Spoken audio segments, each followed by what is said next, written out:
So I am back, and sorry for my sad looking face. It's looking a bit dreary, but I did a blog post about a week ago or maybe last week, and I spoke about recovering from the holiday, makeup and the glitter and the lashes, and just giving your skin a fresh start, a breather. This is a look that I constantly do all year round, summer, spring, fall, winter, it doesn't matter. I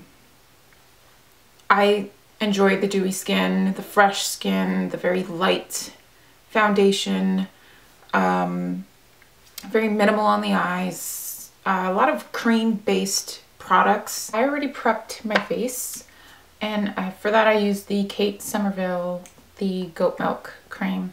I've done a full review on this, so I will link it down below. I'm going to add another moisturizer. I almost use this more so as a primer, and this is the Embryolisse the Creme Concentrate. This is just a tiny tube, but I feel like this gives me an extra slip to my foundation on top of my daily moisturizer. I think the key with achieving this look is really making sure that the skin is super moisturized and just ready for what needs to go over top. I advise to exfoliate prior to this look, because if you do have any dry patches, it's just not gonna, how do I say it? It's not gonna look right. Okay, now that that's done, I am going to reach for my Nars Radiant Tinted Moisturizer. And I'm gonna mix a pump of the Burberry Fresh Glow, just a tiny bit, the base. It's just gonna add a little bit of a luminosity to the finish of the foundation. So I'm gonna put them both on the back of my hand and just mix it together, and then just dab the product on my face. I like to use a tinted moisturizer just because it looks more so like skin than applying, a heavy, thick base. Mainly concentrating on the center of my face, which is where I have, most of my hyperpigmentation and my redness, especially around my nose area. And then just buff it out to the outer perimeters of my face. Then I just want to kind of push it into the skin with my brush and lightly pat with my fingers just so that there aren't any streaks left, and it just seriously melts and it's one with the skin, if that makes sense. Okay, now we are going to conceal, and for that I'm using my Nars Radiant Radiant Creamy Concealer. And I'm not going to use this under the eyes. I'm just going to use it on places where I have hyperpigmentation or active blemishes. Lightly kind of push it in as well, just like I did with the moisturizer, and buff around the edges just so I'm not moving the concealer all around and removing it. And then maybe lightly dab over with my fingers. Now for under the eyes, I'm going to take a kind of like a light reflective pen, and this is the YSL Chou Chocolat. And I believe it's in the shade 3. It has a bit of a peachy base to it, so it's going to cancel out any darkness or circles that I might have. And I'm just going to messily apply it mainly here where I have super dark veins, just to brighten and lift that whole area. I know it looks kind of scary, but it really blends almost into nothing. It's very sheer, very lightweight, and I'm just going to take my ring finger and blend it all in. You don't really need a brush for this. I feel that the warmth of the fingers really help with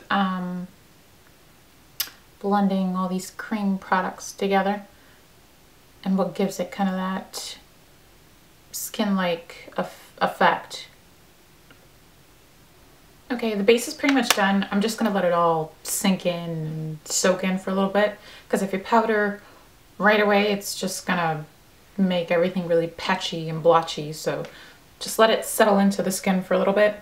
I'm gonna move on to the eyes. And like I said, we're gonna keep it really minimal. Either put something on the eyelid, or you could just leave it bare. It's entirely up to you. I like a little bit of shimmer. So I'm gonna use the Nude Stix Magnetic Eye Color in Twilight. I love these things. These things do not budge. I wear the Nars Smudge Proof, or is it Smudge Proof? Yeah, Smudge Proof eyeshadow base underneath everything, just because my eyelids are an oil pool. It's so disgusting. But usually if I put a cream shadow over top, I can't, I have to put powder over top of it or something, because if not, it's just gonna crease up and it just looks disgusting. But you have to do one eye at a time, because if you do both and you let this one sit, it's just gonna set and it's not gonna budge. Trust me, I already tried that. So I'm just gonna put it on, dab it all on. It doesn't have to be, you know, super, what do you call it, perfect. You're just gonna blend it out with your finger. You can use a brush for this if you don't want to use your fingers, but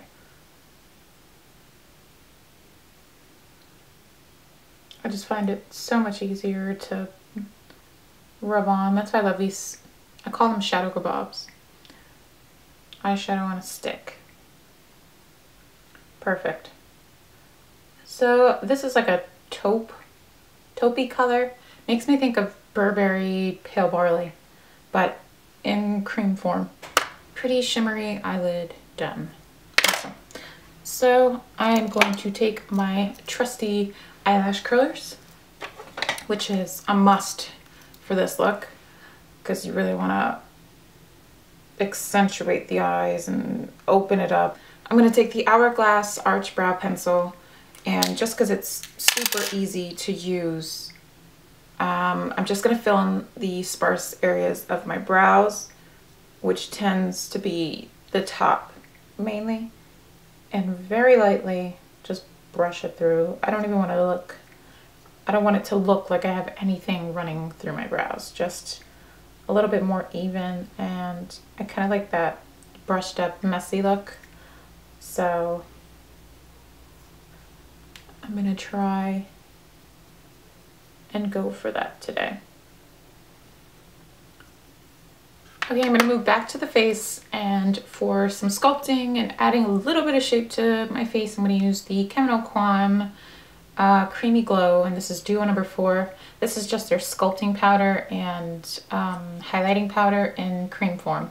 It's this tiny little pan here. I'm just gonna grab my middle finger and just kind of brush a stripe like that. Lightly buff it out.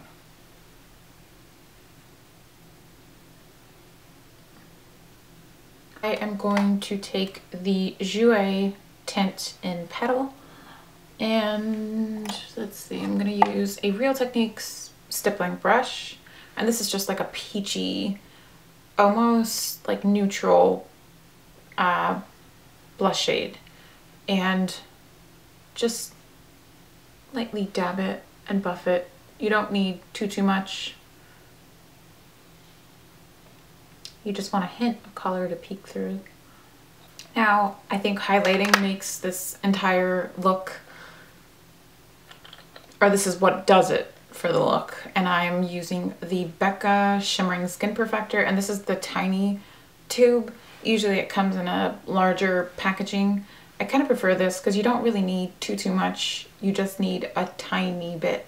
And again, I'm just gonna grab it with my finger and go here at the high point of my cheekbone and just dab it in. I'm going to take some on the bridge of my nose and on the other cheekbone.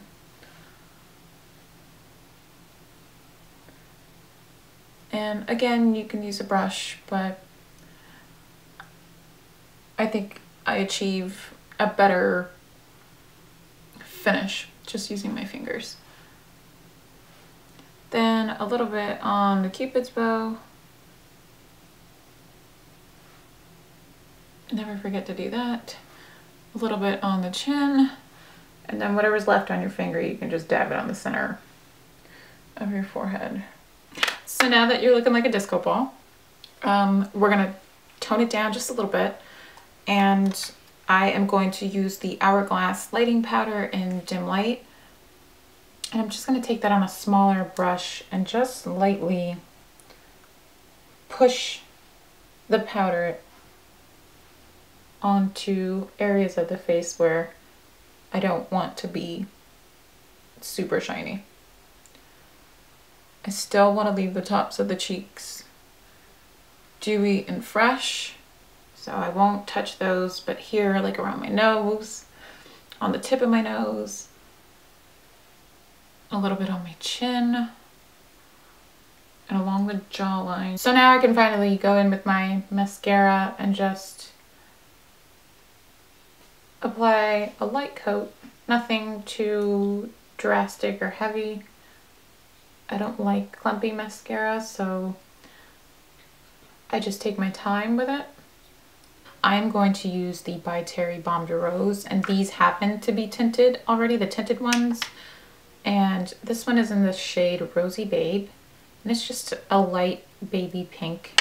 It's moisturizing, it's gonna make the lips look nice and healthy.